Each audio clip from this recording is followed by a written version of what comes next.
नमस्कार दोस्तों, ये video editorial compilation for mains का पार्ट है। आप प्लेलिस्ट में जाके एडिटोरियल की वीडियोस पेपर वाइज और टॉपिक वाइज देख सकते हो। और अगर आप दिसंबर 2019 के बाद की वीडियोस को देखना चाहते हो तो वीडियो के नीचे मौजूद ज्वाइन बटन की सहायता से आप मेंबरशिप को ज्वाइन कर सकते हो। चलिए डिस्कशन स्टार्ट करते हैं। Falsehood takes the place of truth when it results into unblemished common good.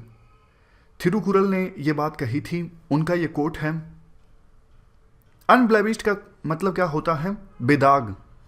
Common good मतलब common interest, public interest, society का भला।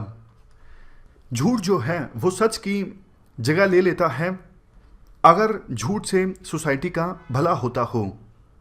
ये बात कही थी थिरुकुरल ने। कोई एग्जाम्पल आपको याद आ रहा है? क्या लिखोगे? मतलब कोई ऐसा एग्जाम्पल याद करने की कोशिश कीजिए। झूठ है, आपको पता है साफ साफ चीज वो झूठ है, लेकिन उससे समाज का भला हो रहा है, तो इस वजह से वो चीज चलती जा रही है।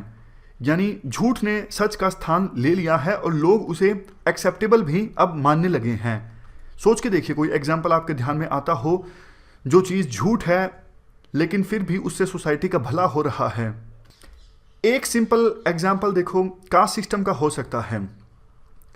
कास्ट सिस्टम के बहुत सारे बेनिफिट होते हैं। कास्ट सिस्टम से मोबिलाइजेशन होता है, लोगों में जागरूकता आती है, एम्पावरमेंट आती है। सोशियोलॉजी के स्टूडेंट्स आपको बता सकते हैं कि कास्ट सिस्टम के बहुत सारे फायदे होते हैं। यानी सोशियोलॉजिस्ट कहते हैं कि कास्ट सिस्टम से सोसाइटी का भला होता है। लेकिन देखो, वास्तव में आपको भी पता है कास्ट सिस्टम की वजह से कुछ लोगों का कितना ज़्यादा ऑपरेशन हुआ है, समाज कितना ज़्यादा बटा है टुकड़ों में, बहुत ज़्यादा इनजस्टिस, अन्याय हुआ है कुछ लोगों के साथ, और सोसाइटी में इंस्टेबिलिटी आई है। तो कास्ट सिस्टम एक एग्जाम्पल है। सोसाइटी का बेनिफिट हुआ है, लेकिन ये एक झूठ है और इसने सच की जगह ले ली है। और कोई एग्जाम्पल डिस्कस कीजिए। देखो, यूपी में एनकाउंटर्स काफ़ी ज़्यादा हुए हैं, लेकिन कुछ थ्योरीज ये कहती हैं, कुछ स्टोरीज ये कहती हैं, बहुत सारे उनमें फर्जी एनकाउंटर्स भी हैं और आंकड़े को बढ़ा चढ़ा के बताया गया है। अब देखो, एनकाउंटर्स को बढ़ा चढ़ा के बताया जाता है तो वो इसलिए बताया जाता है कि क्रिमिनल्स में डर पैदा किया जा सके कि देखो इतने सारे एनकाउंटर्स ऑलरेडी हो चुके हैं और आपका भी हो जाएगा अगर आप क्राइम का रास्ता नहीं छोड़ोगे। अब देखो, वैसे एनकाउंटर्स उतने नहीं हुए होते, झूठ होता है, लेकिन फिर भी सोसाइटी का भला होता है, क्राइम कम होता है, तो धीरे धीरे वो झूठ जो है वो सच की शक्ल ले लेता है। ये काइंड ऑफ देखो वही है जो हमने डिस्कस किया था, मीन्स एंड एक्शंस, मतलब मीन्स एंड एंड्स, जो टेलीलॉजिकल अप्रोच है, जो कहती है अगर सोसाइटी का भला होता है तो एक्शन में सच हो या झूठ हो कुछ फर्क नहीं पड़ता। याद कीजिए टेलीलॉजिकल अप्रोच क्या कहती थी? यही तो कहती थी, कंसिक्वेंशियल अप्रोच।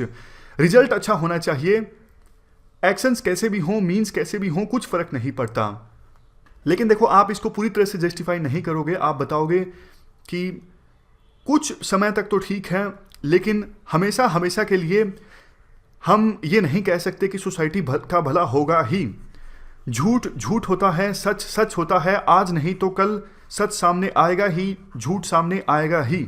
चाहे वो यूपी के एनकाउंटर के केसेस हो या फिर कास्ट सिस्टम हो, आगे जाके कभी ना कभी दूध का दूध पानी का पानी हो जाएगा, यानी सच सामने आ जाएगा और झूठ भी सामने आ जाएगा। इस प्रकार से आप ये सब चीज़ें लिख सकते हो इस क्वेश्चन के आंसर में। इस डिस्कशन में फिलहाल इतना ही है। Thank you very much for discussion.